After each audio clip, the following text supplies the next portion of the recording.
Bienvenidos, queridos televidentes, a su programa Entérese. En Entérese hoy vamos a aprender muchísimo en el campo de la medicina y todos estos grandes adelantos. Hoy vamos a tratar sobre el Da Vinci, el cirujano robot. Se llama así, Da Vinci, el cirujano robot. O sea, la cirugía robótica. Y para hablarnos de la cirugía robótica, hemos traído un amigo, hemos traído a un gran oncólogo, ginecólogo, obstetra, al doctor Luis E. Méndez. Bienvenido a nuestro programa, doctor. Buenos días. Yo creo que lo estuve viendo en todo esto del equipo que es maravilloso. Ese público va a disfrutar de él porque al menos una fotografía va a salir en cámara. ¿Qué cosa es la cirugía Da Vinci, esta conocida también como la cirugía robótica? Bueno, Jesús, la cirugía robótica es interesante, es algo que evolucionó recién. Es cirugía laparoscópica, una forma de cirugía laparoscópica, pero Ahí lo tenemos en pantalla. Controlado, correcto. Ahí se ve el robot actualmente, está vestido con un nylon, con una forma de plástico que lo mantiene estéril, pero el robot básicamente es un instrumento que nosotros hoy día estamos utilizando para hacer cirugía laparoscópica. O sea, es un asistente a la cirugía. Doctor, antes que nos quiten ahí aparece usted allá, usted es el que está de espalda. Sí, la diferencia... ¿Qué hace usted allí de espalda? Básicamente la diferencia es que normalmente sin el robot puesto se ve la paciente, creo que abajo del robot se ve como un pedacito de piel y unas toallitas. Esa es la paciente. La cosa que es amarilla, ese pedacito que se ve amarillo es la piel del paciente. Correcto, esa es la barriga actual de la paciente donde está actualmente insertado todos los trocares que nosotros usamos para hacer la cirugía. En esa cirugía laparoscópica sin el robot, yo estaría parado ahí mismito al lado de la paciente y con mis propias manos, los instrumentos que entran y salen por los trocales, yo los manipulo. La diferencia viene siendo que ahora nosotros podemos poner el robot encima de la paciente, al ladito de la paciente, y con los brazos del robot se conectan a los trocares donde se insertan los instrumentos y entonces yo tengo control remoto de esos instrumentos a través del robot. Yo no tengo que físicamente estar tocando a la paciente, yo me siento en una consola completamente separada al lado de la paciente, miro por una pantalla que me deja ver en una 3 dimensiones, mucho mejor que una vista de pantalla plana, y entonces las articulaciones son por control remoto en unas maniobras que hacemos adentro de esa consola. Pero esas manitos del robot Correcto. están dentro. Correcto. ¿Quién hace los huecos? ¿Cómo son cuántos huecos? Igual que ¿cuántos huecos lleva eso? Correcto. Es más o menos lo mismo que la laparoscopía. Nosotros, o sea, el cirujano ¿Cuántos propio, huecos hacen ustedes? son dependiendo entre 4 y 5 huecos. Cuando usted hace los huecos, todavía el robot no está sobre el paciente. Correcto. Una vez que ustedes preparan al paciente es que el robot viene. Correcto. Hay que inflar el estómago del paciente también. Todo se hace como la laparoscopía tradicional. Se hacen los huequitos, se ponen los trocares en sí, se prepara, se pone su paciente en posición y después ya cuando estemos listos, yo me desvisto, acercamos el robot y lo ponemos en posición y entonces yo voy a la consola para funcionarlo. Y desde la consola va manejando todo ese problema. Todo se maneja de la consola. ¿Qué tipo de, más o menos, de cirugías robóticas se hacen? Bueno, ¿cuántos tipos de cirugías? Hoy día es interesante. El robot empezó principalmente como una técnica o otra vez una asistencia para prostatectomías, o sea, para los urólogos que hacían este tipo de cirugía laparoscópica, que siempre era técnicamente un poquito más difícil, se lo facilitó. Eso fue hace unos cuantos años, probablemente 4 o 5 años fue cuando se aprobó. Recién en los últimos años han habido aplicaciones, muchas para el robot, incluyendo cirugía ginecológica, cirugía cardiovascular, cirugía de colon y rectum, etcétera. Y todas estas son aplicaciones nuevas que se están viendo que de verdad mejora no solo la técnica en sí de ciertos procedimientos que son delicados, más que nada, pero la recuperación y la estadía para la paciente en el hospital es mucho menos. Entonces vamos a hablar de las ventajas después, pero hemos ido muy rápido en los diferentes tipos de cirugía. Yo conocía el problema de la prostática, el problema del campo suyo, el campo de la obstetricia, de la oncología. ¿Cuáles son las principales cirugías que usted hace eso? Y si nos pudiera hablar un poquito de alguna de ellas. Seguro. ¿Cómo la realiza? Definitivamente ahora cuando vemos los datos publicados por la compañía que produce el robot, los procedimientos ginecológicos probablemente son segundos después de la prostatectomía. Y principalmente son histerectomía y linfadenectomías pélvicas y paraórticas. Nosotros como oncólogos, ginecólogos, hacemos muchas histerectomías, hacemos muchas operaciones para cáncer de ovario, cáncer de matriz, cáncer del cuello del útero, cáncer cervicouterino. Y entonces la histerectomía en sí usualmente es relativamente fácil, pero hay ciertos detalles. Por ejemplo, cuando hacemos una histerectomía radical. ¿Qué es la histerectomía? Para que vea lo difícil que es este proceso. ¿En qué consiste una histerectomía? Una histerectomía básicamente es extirpar el útero y el cuello del útero, usualmente. Quitar los ovarios se le dice uforectomía. Es otro tipo de procedimiento, pero también se puede incorporar a la misma Dentro de lo vez. que es la histerectomía. Correcto. Y usualmente el roboto ayuda con el detalle de las disecciones más particulares. ¿Disecciones qué son? Disecciones en el sentido de poder accesar, poder llegar a ciertas estructuras críticas sin dañar otras. Por ejemplo, en una histerectomía típicamente se tiene que movilizar y mover la vejiga un poquitico para no dañarla.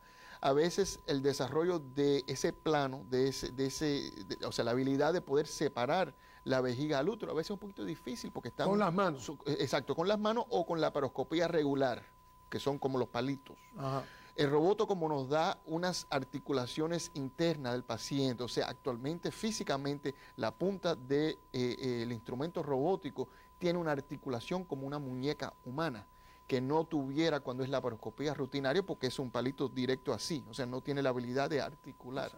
Entonces, con esa habilidad yo tengo la habilidad de poder actualmente reproducir físicamente lo que yo hago en una cirugía abierta, pero con laparoscopía. Tengo entendido que esas manitos corren 160 grados. Sí, dan la vuelta completa, que eso es muy... Y la mano no la podría hacer. Ni la laparoscopía normal se podría hacer tampoco. Sin duda. Y eso porque la parte de la cirugía detallada, por ejemplo, después de hacer una histerectomía, si es un cáncer de endometrio, de matriz, y tenemos que sacar unos ganglios pélvicos. Los ganglios pélvicos descansan encima de varios vasos críticos. Por ejemplo, la arteria ilíaca externa, la arteria femoral, la arteria vena cava inferior. Son unos vasos muy grandes que una laceración, un daño a un vaso de ese calibre puede ser catastrófico, pero el roboto nos deja articular a un punto donde podemos ser muy precisos y remover los ganglios sin dañar otros. Pero en definitiva usted lo está manejando desde donde lo vimos usted, Sin o sea, duda, sí. no hay peligro ninguno, porque yo estoy seguro que ese televidente la preocupación que tiene. Correcto. Chicos, es una máquina, son hierros los que están trabajando dentro del estómago mío, eso... o dentro del útero mío, que me pueden pasar, esto puede traerme problemas, y sin embargo usted está diciendo que no, que es mucho más exacto, es mucho menos peligroso que tener las manos de uno. Absolutamente. Esa historia que hay siempre de que si hay algo más, no lo ve.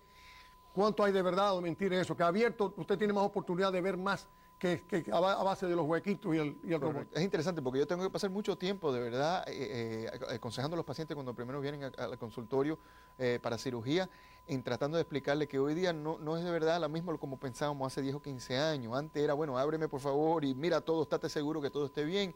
Al revés, la visualización del robot o de la técnica laparoscópica actualmente es mucho mejor que alguna técnica abierta. Se puede acercarse uno a los órganos mucho más, o sea, cercano, la magnificación es fantástico, la manipulación de los tejidos es mucho menos traumático y definitivamente, sin duda, es el cirujano controlando el roboto y el procedimiento quirúrgico. Muchos pacientes dicen, doctor, yo no quiero un roboto operándome. Yo le digo, el roboto no puede hacer nada si yo no lo dirijo a hacer algo. Pero ese televidente está pensando en otra cosita más.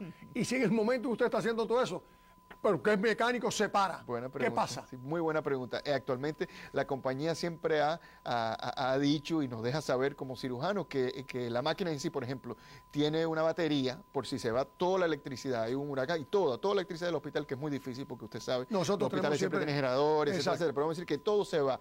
La máquina en sí tiene una batería que puede mantener funcionamiento del robot por 10 minutos más. Eso te da más que suficiente tiempo para desconectarlo, apagarlo, o sea, ya normalizar la paciente.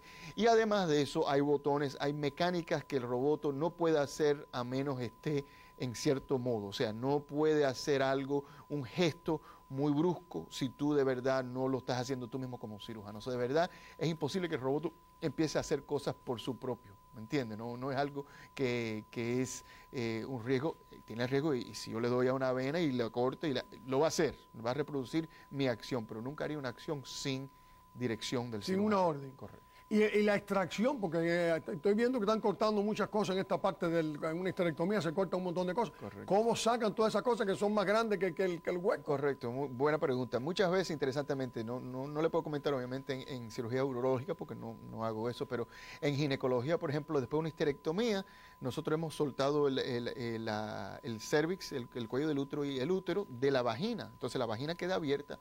La mayoría del tiempo muchos órganos se pueden sacar por la misma vagina. Nosotros actualmente buscamos por abajo externamente, entra algún tipo de forceps, de algún tipo de instrumento para agarrar y actualmente sacar la cosa por la vagina, útero, hay más espacio. ovario, y entonces, correcto, que hay mucho más Pensaba espacio. que tenía que sacarlo todo eso por los huequitos. Se puede, si es algo colapsable o algo que puede caber por el huequito, y si no hay ciertos otros instrumentos que se pueden utilizar que actualmente lo sacan a pedazos. Se puede actualmente agarrar algo y es interesante, lo tritura y lo saca a pedacitos, obviamente. Es como por succión, ¿no? Exacto, por succión y por tracción, y tiene algún tipo de corte donde actualmente a pedacitos lo saca, pero eso, otra vez, en el campo mío ginecológico es un poquitico menos, simplemente porque al cáncer, a casos oncológicos, eso es una contraindicación.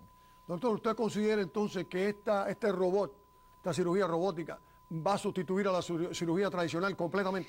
Estamos viendo que definitivamente lo está cambiando. Nunca yo creo que va a llegar al punto donde lo reemplaza 100%. Va a reemplazar una mayoría actualmente, pero no todo. Y eso son simplemente por mecánicas. Hay ciertas masas, hay ciertos tumores, por ejemplo, que actualmente son impresionantes, de unos 20, 30 centímetros.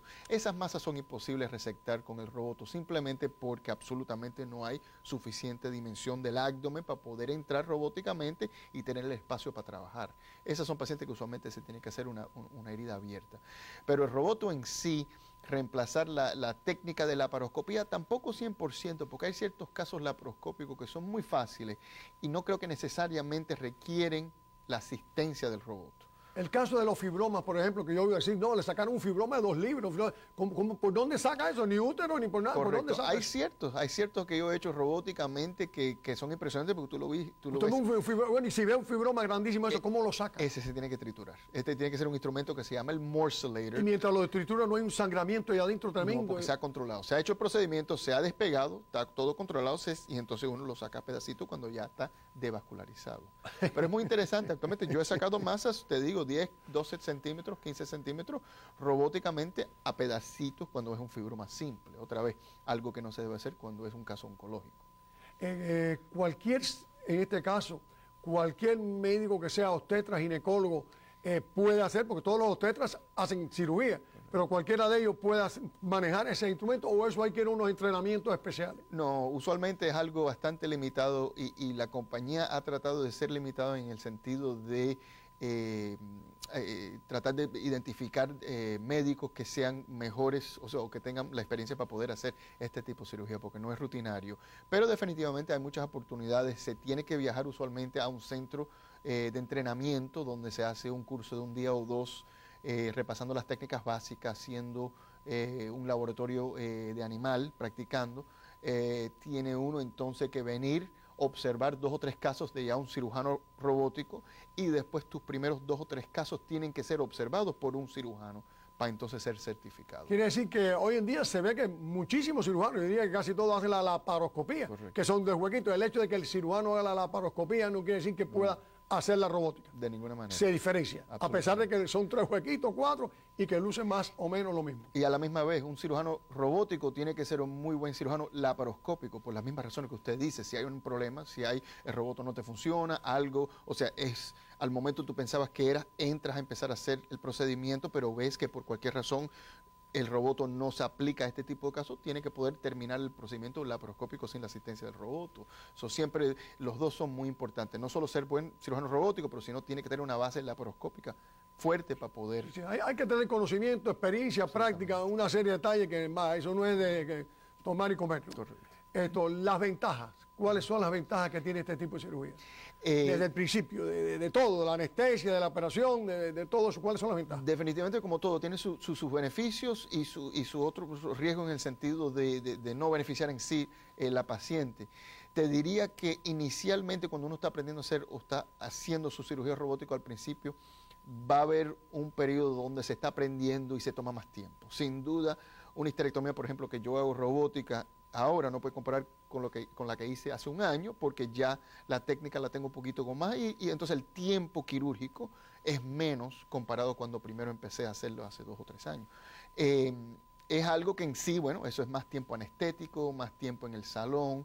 Siempre son cosas que son un poquito más riesgosas al paciente porque estás aumentando el tiempo quirúrgico. Pero en sí el beneficio viene siendo después de la cirugía. ¿Es el mismo tiempo la tradicional que la robótica? Usualmente más. La robótica viene siendo un poquito más. Hasta un poquito más. Un poquitico más porque sí, el proceso de actualmente conectar y actualmente aplicarle el robot al paciente son 10, 15, 20 minutos. No estás hablando, otra vez, después de ya estar confortable con la técnica, es comparable a la laparoscopía con la excepción que siempre va a haber un poquitico más tiempo para conectar y desconectar el robot. Exacto. 15, 20 minutos, 30 minutos. Eso está añadiendo un poquitico de tiempo quirúrgico, pero el beneficio es como es mínimamente invasivo. El paciente usualmente se va el mismo día al día siguiente. Al día siguiente en una operación de histerectomía se puede ir con la robótica. Yo hasta hoy día no he tenido pacientes que se vayan menos de, o más de un día o un segundo día, mientras tradicionalmente con una cirugía abierta son 2, 3, 4 días en el hospital. O sea, el dolor es mucho más, otra vez su pregunta, siendo que otros beneficios, el dolor definitivamente es día y noche. Un paciente que se opera robóticamente,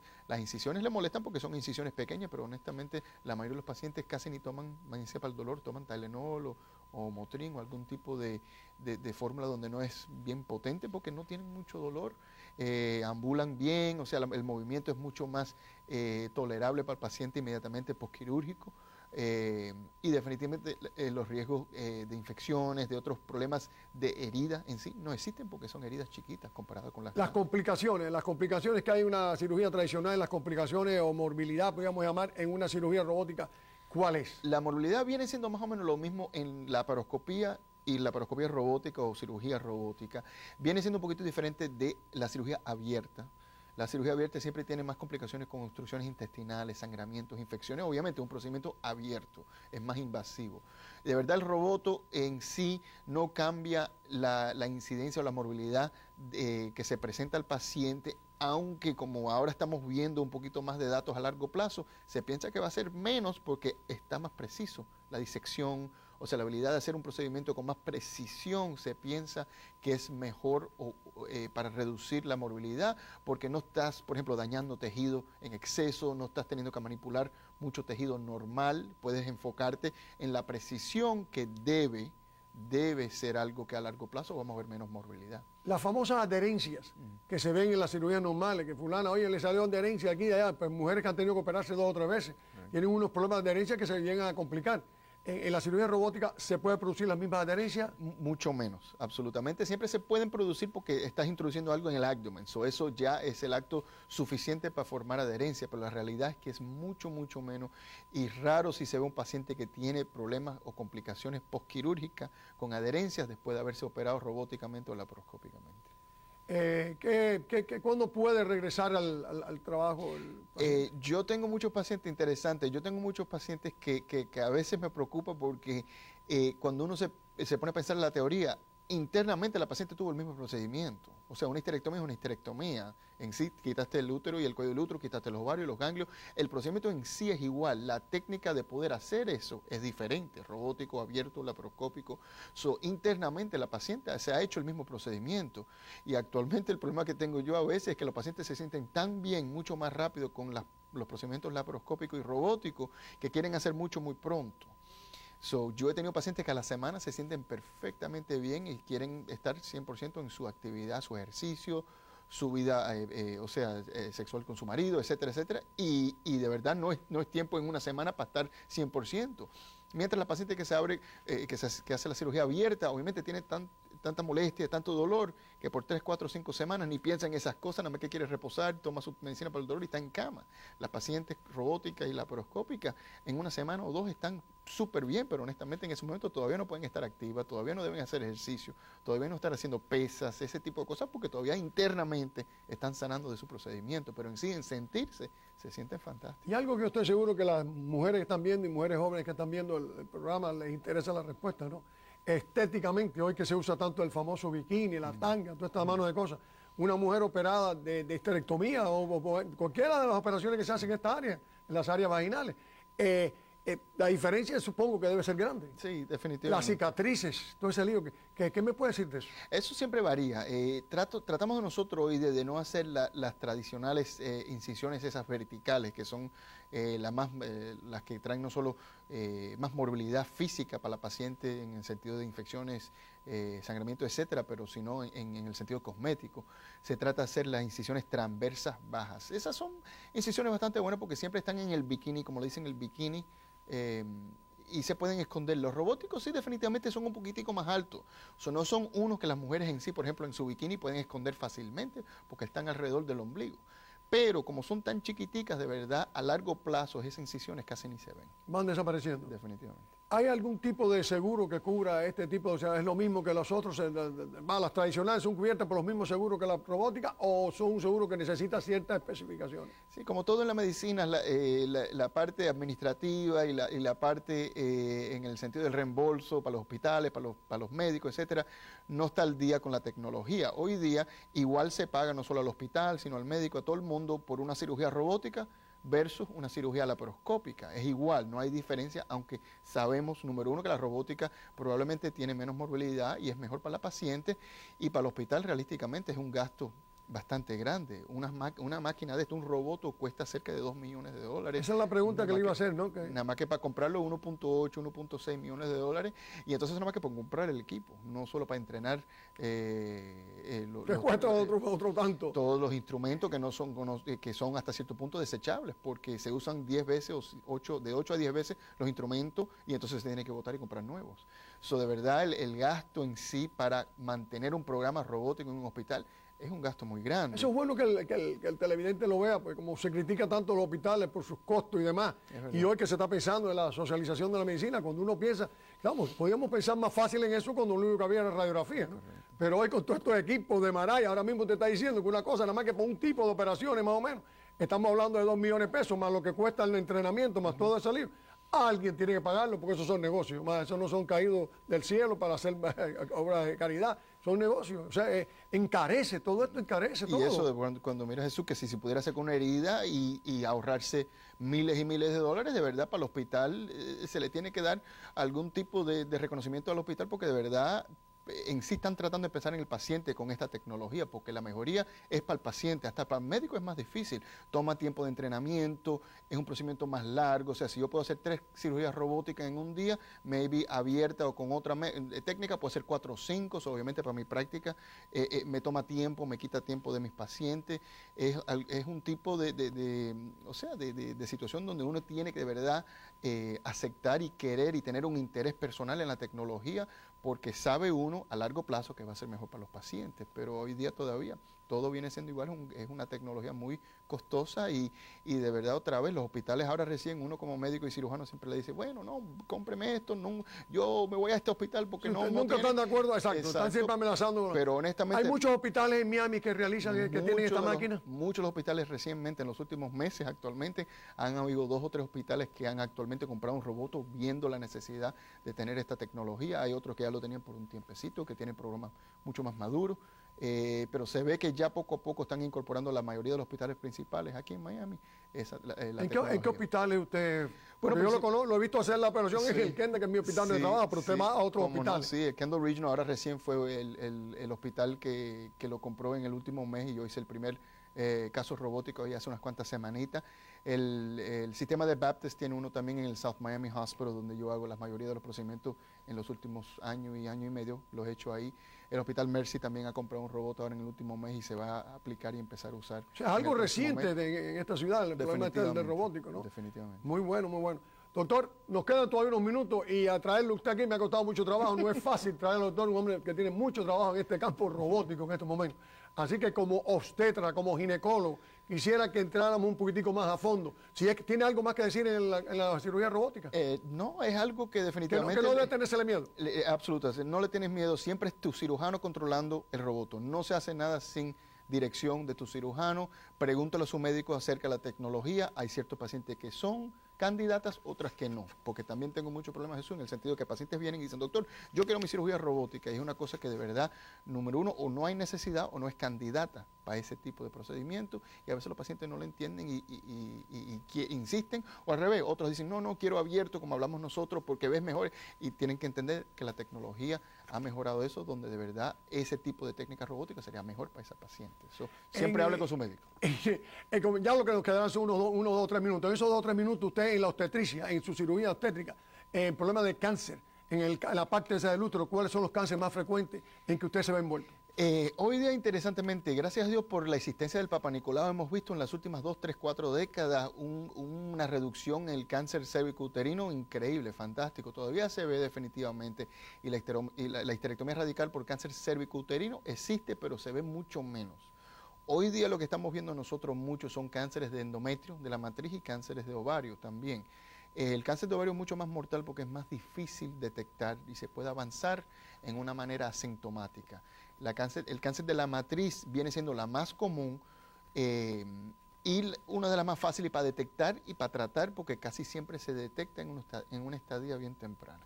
En el ovario, que es el que más todo el mundo tiene miedo siempre, tengo entendido que se pueden hacer, que aunque no es fácil, siempre se encuentra casi siempre más avanzado, pero hay ciertas técnicas, se usan como 2 o 3 tipos de cosas distintas, que si las 3 dan tal cosa, es posible que sea el cáncer. O sea, que sea esa prevención, se logra. Sí, es difícil. El diagnóstico en sí es un poquito difícil porque hay hay varias tecnologías, sonografía transvaginal, ciertos marcadores de sangre, tomografías abdominopélvicas, ciertas cosas que nosotros podemos hacer para tratar de volar la paciente. ¿Y la biopsia? Y la biopsia sí, esa es la parte un poquito más difícil porque, por ejemplo, en la mama, en la matriz, en el cuello, todos esos son órganos que son accesibles fácilmente de biopsia para detectar un tumor.